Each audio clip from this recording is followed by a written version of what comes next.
ఇవ్వలేదని చెప్పి ఇప్పుడు వైఎస్ఆర్సీపీ నాయకులందరూ కూడా ట్రోల్ చేస్తున్నారు. మీ అభిప్రాయం ఏంటి? ఆయనకి ఇవ్వాలా, అవసరం లేదనుకుంటారా? వాళ్ళకి ట్రోల్ చేసే పని తప్పితే ఇంకేమైనా ఉందా? పదవి పోయింది, అధికారం పోయింది, అధికారంలో లేదు, పదవిలో లేరు. లేనప్పుడు మరి ఎక్స్ పార్టీ వాళ్ళని ట్రోల్ చేయకపోతే ఇంకేం చేస్తారు? వాళ్ళకి ట్రోల్ చేసే పనే వాళ్ళ పని. అంటే గతంలో పవన్ కళ్యాణ్ గారు మా ఫ్యామిలీ వాళ్ళకు అధికారం కానీ ఎలాంటి అధికారాన్ని ఇవ్వనని చెప్పారు.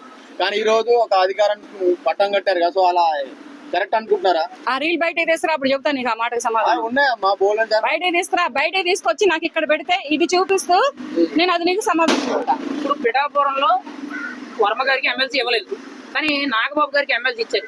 వీళ్ళిద్దరిలో అర్హులు ఎవరు అనుకుంటారు ఎమ్మెల్సీకి? పిఠాపురంలో ఇంతకు ముందు ఎమ్మెల్యేగా చేశారు కదా వర్మ గారు, చేశారు కదా.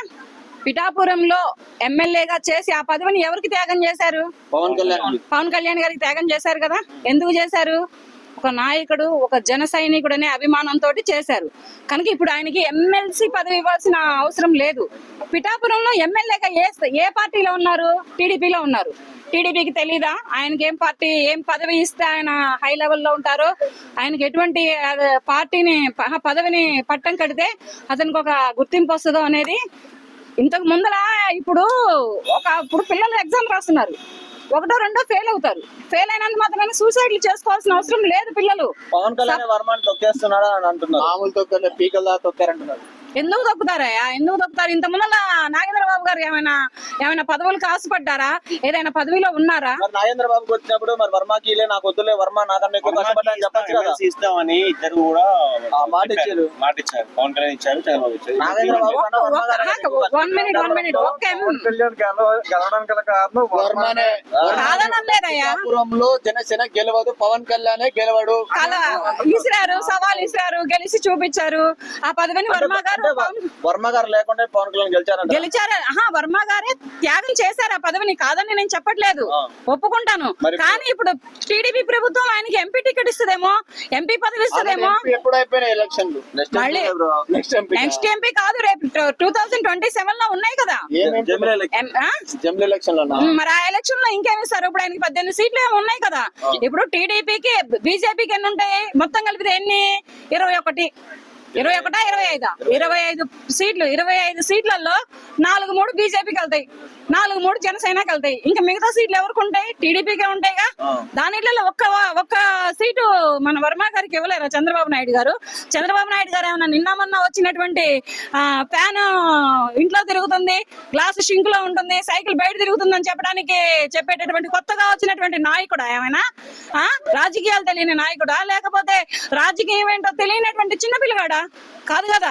45 ఏళ్ల రాజకీయ చరిత్ర ఉన్నటువంటి చంద్రబాబు నాయుడు గారికి ఎవరికి ఏ పదవి ఇవ్వాలో, ఎవరికి ఎక్కడ పెట్టాలో, ఎవరికి ఎటువంటి అధిష్టానంలో ఎటువంటి పదవిని పట్టం కట్టాలో తెలుసు ఆయనకి. ఆయన తెలియనటువంటి చిన్న పిల్లడేం కాడు. సవాల్ ఇసిరారు ఎలక్షన్స్ ముందల. ఫ్యాన్ ఎక్కడ తిరగాలి? ఇంట్లో తిరగాలి. సైకిల్ ఎక్కడ తిరగాలి? బయట రోడ్ల మీద తిరగాలి. నిజంగానే సైకిల్ బయట రోడ్ల మీద హల్చల్ చేస్తుంది. షింక్ ఎక్కడ, గ్లాస్ ఎక్కడ ఉండాలి? షింక్ లో ఉండాలి. నిజంగానే అది షింక్ లోనే ఉంది, గ్లాస్ షింక్ లోనే ఉంటుంది, కాదని నేను అంటా. కానీ ఫ్యాన్ ఎక్కడ ఉంది? అది ఇంట్లోనే ఉంది. ఇల్లు దాటి బయటికి రాదు. అది ఇల్లు దాటి బయటికి రాదు. బైండింగ్ పోతుందో, వైరింగ్ పోతుందో, ఏం పోతుందో తెలియదు. అటువంటి సవాళ్ళు వేసినటువంటి ఒకప్పుడు పార్టీ నాయకులు, పార్టీ వాళ్ళు ఇప్పుడు వాళ్ళ మీద దుమ్మెత్తి పోస్తున్నారంటే పదవి పోయింది, అధికారంలో లేము. అటువంటిప్పుడు ఎన్ని మాట్లాడేస్తాం? ఆయన పదవిలో ఉన్నప్పుడు ప్రతిపక్ష హోదాని ఎక్కడ పడుకోబెట్టాడంట? ఎక్కడ ఏ మట్టి కింద పడుకోబెట్టాడంట? లేకపోతే ఆయన దాచుకున్నటువంటి ప్రాపర్టీల కింద పడుకోబెట్టాడంట? లేకపోతే ఆయన కట్టుకున్నటువంటి ఇళ్ల కింద పడుకోబెట్టాడంట? లేకపోతే ఆయన కూర్చొని ముఖ్యమంత్రి పదవిలో ఉన్నప్పుడు ఆయన సీటు కింద పడుకోబెట్టాడంట? ప్రతిపక్షాలు ఏదైతే గట్టిగా మాట్లాడతానో నాకు మైక్ టైం దొరుకుతుంది అని చెప్తున్నారు కదా. దొరికినప్పుడు చెప్పవాయా, ఇప్పుడు ఓడిపోయి ఏం చెబుతావు? ఇప్పుడు ప్రజలైతే నీకు సరైన తీర్పు ఇచ్చారు కదా. నువ్వు ప్రజలకు చేసిన అన్యాయానికి, ప్రజల్ని ఏడిపించడానికి, ప్రజలకి పరిగెత్తించిన గుండెల్లో రైళ్లు పరిగెత్తించాడు. ప్రజలకి రైతులై అయితే కంటి మీద నిద్ర లేకుండా తినడానికి తిండి లేకుండా అల్లాడిపోయారు రైతులు. అటువంటి ఇది పెట్టినటువంటి ఇతను ఇవాళ రోజున ప్రతిపక్ష హోదా ఏమని అడుగుతాడు? ఎక్కడి నుంచి అడుగుతాడు ప్రతిపక్ష హోదా? ఎవరిని అడుగుతాడు? ఇప్పుడైతే రైతులందరూ అదే పరిస్థితిలో ఉన్నారు. దేంట్లో ఇప్పుడైతే రైతులందరూ రైతు భరోసా లేక అదే పరిస్థితిలో ఉన్నారు. భరోసా లేకపోతే ఏంటయ్యా? ఇప్పుడు వచ్చే పావులా కోసం పంటలు పండుతున్నాయంటారా? వచ్చే పావులా కోసం ₹10 కోసం ఆశపడద్దు. వాళ్ళ పిల్లల భవిష్యత్తు కోసం అదే రైతులు మన రాజధాని కోసం స్థలాలు ఇచ్చారు. వాళ్ళ పిల్లల భవిష్యత్తు కోసం, వాళ్ళ పిల్లల భవిష్యత్తుల కోసం, వాళ్ళ పిల్లలు వాళ్ళ కళ్ళ ముందులే ఉంటారు. మన చంద్రబాబు నాయుడు గారు ముఖ్యమంత్రి గారు అయితే ఒకప్పుడు మంచి ఉద్యోగాలు వస్తాయి, మా పిల్లలు మా కళ్ళ ముందులే ఉంటారు, పట్టు చేతి పట్టుకొని వలసలు వెళ్లాల్సిన అవసరం ఉండదని అప్పుడు ఓట్లేసి గెలిపించారు. అప్పుడు రైతులు పొలాలు స్థలాలు ఇచ్చారు, కాదని నేను అనను. రైతుల గురించి ఒక్కటే చెప్పండి, రాష్ట్రం రైతులందరి గురించి చెప్పండి. రాష్ట్రం అందరికి ఇచ్చినారు అట్లే. ఎక్కడ రాజధాని పెట్టారో అక్కడ ఇచ్చారయ్యా. వాళ్ళకే గుండెలో రైళ్ల వరకు ఎత్తిచ్చాడు కదా. ఎవరు వరకు ఎత్తిచ్చారా? మొన్నటిదాకా ఉన్న ముఖ్యమంత్రి. ల్యాండ్ మాఫియా జరిగింది, అమరావతి లేదేం లేదు అంటున్నారు కదా. ఇప్పుడు అమరావతి రాజధాని ప్రకటించారు కదా. ఇప్పుడు గూగుల్ డాటా కిరాయంగా నీకు వైజాగ్ లో వస్తుంది, అమరావతిలో రావట్లేదు. ఎందుకు రాదు? ఎవరు అక్కడ వైజాగ్ లో ఏమి రాదు, వైజాగ్ లో ఏమి రాదు. వైజాగ్ లో ఏమి రావాలో అవే వస్తాయి. అమరావతి అనేది ఇక్కడే వస్తుంది. కానీ కంపెనీ చెప్పాడుగా ఉగాది తర్వాత అని చెప్పాడుగా. 2029 దాకా ఎందుకు వెళ్తాడు? ఏమయ్యా 2029 దాకా ఎందుకు వెళ్తాడా? పనేం లేదా మీకు 2029 దాకా వెళ్ళకుండా వెళ్ళడానికి? రేపు ఉగాది తర్వాత 28, 29 దాకా ఎందుకు వెళ్తారా? 24లో వాళ్ళు పార్టీలో గెలిస్తే వస్తే 4 నెలలకే నువ్వు చెంబుడు నీళ్ళకే ఉలికి పడితే సంవత్సరమా ఇంకేమన్నా? ఇంకా 4 నెలల టైం ఉంది సంవత్సరానికి. 8 నెలలకే నువ్వు ఉలికి పడితే బిందె నీళ్ళు ఎవడు పోసుకోవాలి?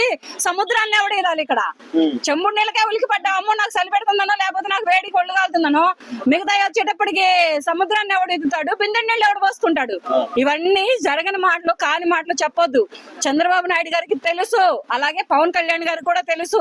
వీళ్ళిద్దరి పైన ఉన్నటువంటి అధిష్టానంలో ఉన్నటువంటి పవన్ కళ్యాణ్ గారు ఏమన్నారు తెలుసా? అప్పుడప్పుడు చంద్రబాబుని తిడుతుంటారు, ఎవరేమో డబ్బులు కోసం అని అన్నాడు. ఎందుకంటారు? ఏంది డబ్బులు ఆయనకు లేవా? అదే అన్నాడు. ఇప్పుడు డబ్బులు ఆయనకు లేవా? డబ్బుల కోసం ఎందుకు తిడతాడు?